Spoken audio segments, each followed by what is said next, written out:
السلام عليكم ورحمة الله وبركاته. ازيكم يا حبايبي؟ عاملين ايه؟ كل سنة وانتم طيبين، وان شاء الله يعني يكون عيد سعيد علينا، وربنا ينولنا اللي في بالنا في الايام المفترجة دي يا رب.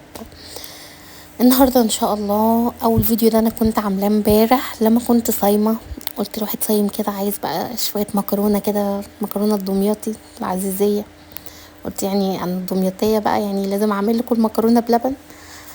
فقلت ايه اما نقوم نصورها سوا. طبعا هي كانت صينيه المكرونه كانت ذهبي كده شويه، بس الاضاءه علشان كانت بالليل بس ما كانتش حلوه. شايفين اصلا منظر المكرونه ما شاء الله عليها، يعني التزموا بالخطوات هتطلعوا صينيه مكرونه زي القمر. ويا ريت لو سمحتوا ممكن بس ان انتوا تدعموني وتعملوا لايكات، يعني اللي يشوف الفيديو يعمل لي لايك، واللي مش مشترك في القناه يعمل لي سبسكرايب، يعني اكيد هينورني ان شاء الله. اول حاجه نقول بسم الله.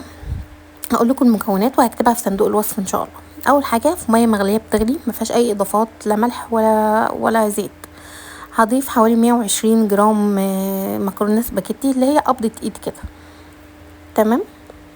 وهنسيبها تغلي. طب ليه هنا سلقنا المكرونه؟ علشان لو احنا نزلنا المكرونه في اللبن هتنزل تحت كده وتاخد السكر وتكرمل السكر تحت وتحرقه، وتشموا بقى ريحه شياط بقى في اللبن.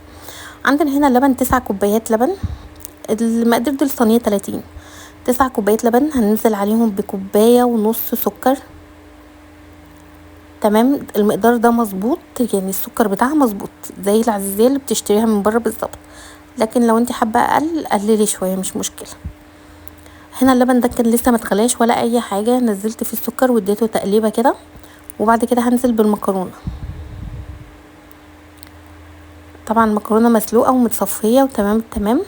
هناخدها وننزل بيها في اللبن، وهنسيب الكلام ده بقى على نار متوسطه مش هاديه ومش عاليه. هنسيبها ايه حوالي يعني حبه حلوين كده لحد ما اللبن يغلي، لان اول ما اللبن يغلي معانا هنبدا بقى اللي احنا نشتغل الحاجات التانية اللي بنعملها. على جنب بقى هجيب بوله وهنزل فيها بكوبايه نشا، لان زي ما انتوا عارفين النشا العزيزيه سوري هو اساسها النشا مش المكرونه. هننزل بكوبايه نشا وننزل عليها بكوبايه ونص ميه. طبعا الكوبايه هنا المعياريه او المج بتاع الشاي هو نفس الوزن تقريبا. وهنديلها تقليبه كده. تمام. انا حطيت هنا كوبايه ونص ميه اهو، هو ده المعيار المظبوط يعني.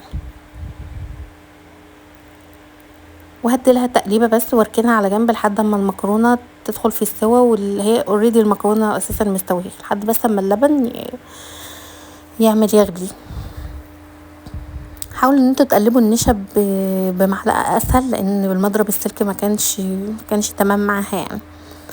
هنا اللبن اهو بدأ يغلي.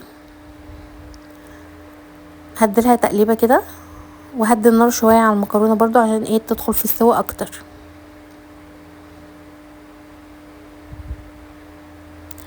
طيب الاضافات اللي احنا حابين نضيفها في المرحله دي ممكن نضيف ايه؟ انا ضفت كيسين فانيليا بس مش عارفه هم ما طلعوش في الصوره، طلعوش في الفيديو، بس انا ضفت كيسين فانيليا. الفانيليا اساسي. طيب ممكن تضيفي فانيليا سايله ممكن، بس تكون نوع نضيف. لو حابه بقى تضيفي جوز هند مبشور او جوز هند عريض، هو في الاساس بيبقى جوز هند عريض، بيديلها طعم جميل جدا. طيب هنا بقى انا جبت النشا ونزلت بالنشا سرسوب سرسوب كده زي ما انتوا شايفين. انا سرعت الفيديو بس علشان ما يبقاش الفيديو طويل. وبعدين جبت الصينيه بتاعتي ونزلت فيها في المكرونه. الصينيه يا ريت ما تبقاش مدهونه اي حاجه زي ما انتوا شايفينها كده، ما كانش فيها اي حاجه. اديت المكرونه تقليبه سريعه كده عشان المكرونه ما تكتلش في مكان واحد، وقمت رايحه نازله بيهم في الصينيه زي ما انت شايفاها كده. طيب هندخل الصينيه على طول الفرن؟ لا طبعا مش هتدخل على طول الفرن، لازم تبرد، ولسه خطوه اساسيه مهمه. هنا لما بردت زي ما انتوا شايفين كونت ايه طبقه كده زي الورقه، ورقه كده او وش كده بس عامل زي الورق. هنجيب معلقتين سمنه وننزل عليهم بشويه شربات، تكوني عيناه كده على جنب، ننزل عليه بشويه الشربات دول. طيب ما فيش شربات نحط عسل نحل طبيعي عادي جدا مفيش مشكله. طيب ما فيش ده ولا ده، لا تتصرفي، لان ما فيش ده ولا ده مش هينفع تحطي سكر والسكر هيتكرمل على الوش كده ويتحرق. لا احنا عايزين الطبقه كده تبقى ايه، عارفين انتوا الطبقه الذهبي دي، الورقه اللي بتبقى على العزيزيه من فوق كده، احنا عايزينها هي دي.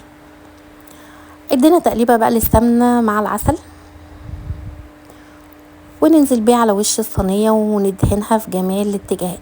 في الحاله دي تكون فاتحين الفرن ومسخنينه، فرن من تحت مش من فوق.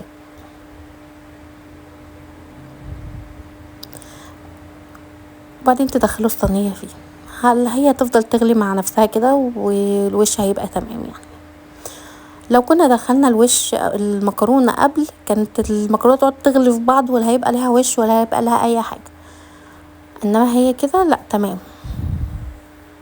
بصوا ما تسيبوش اي وش كده، اي وش من غير ما يدهن بالخلطه دي.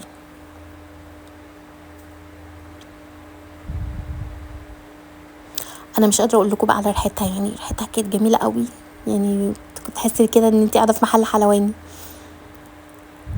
وخدوا بالكم ان انتوا الصينيه المقدار ده حلو جدا في الصينيه دي، صينيه 30، لان ساعه لما بتدخل الفرن بتتبخر، يعني بتبخر منها الميه.